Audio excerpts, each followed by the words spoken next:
When I fish for yellow bullheads, I like to fish the little creeks and rivers. I like to look on Google Maps as well and just look around in nearby places where you just see little streams across the map.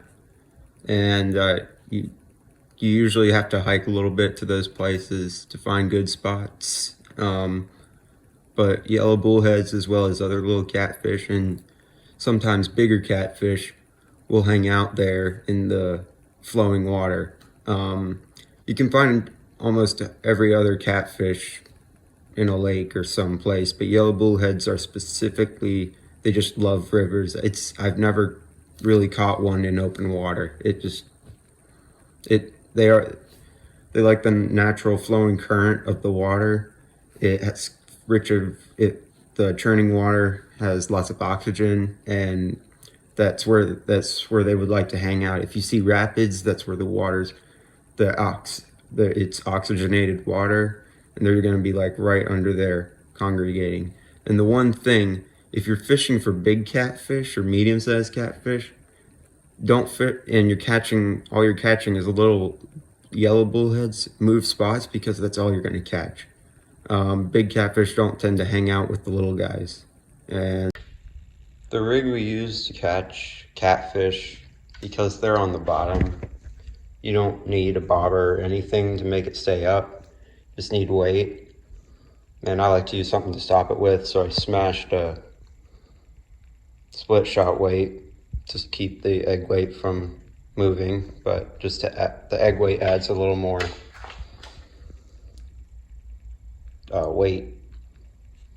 And you can put one on top too. Stopper beads also work, and swivels too, if you're using leader. And then I got about a foot and a half of line, 20-pound line going down with the circle hook. And the thing with the circle hook is that when the way catfish's mouths are designed is they're always on the bottom, and when they pick it up, they don't chew or anything, they just go. Now the bait that we use is something that if you're not comfortable using, you don't have to, but this is sadly the best bait for catfish. I cannot lie. After years of experience and mom complaining to me and begging me to use other things, this is it. This is what works. So you don't need a lot. Right now it's frozen, and so you just put it underwater, let it thaw in the sink. If you don't want to do that, if you don't want to get the smell in your sink, then I would recommend just putting it in the when you arrive at your fishing destination, I'd recommend putting it in the water, just opening the lid, putting it in the water, and just letting it sit there. Make sure it doesn't float away though, because it will float away, and then turtles will find it, and then no more bait.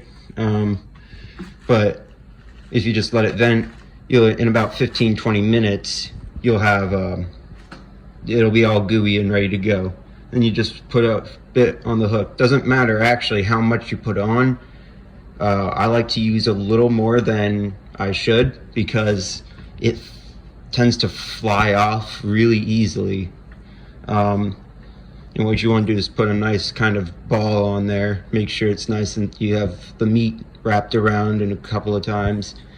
And when you're done with these, you must refrigerate them, because if you don't, you will regret it terribly. I've done it many times, and you can't use them again if they're not refrigerated. They go rotten, and I can't even explain the smell, and it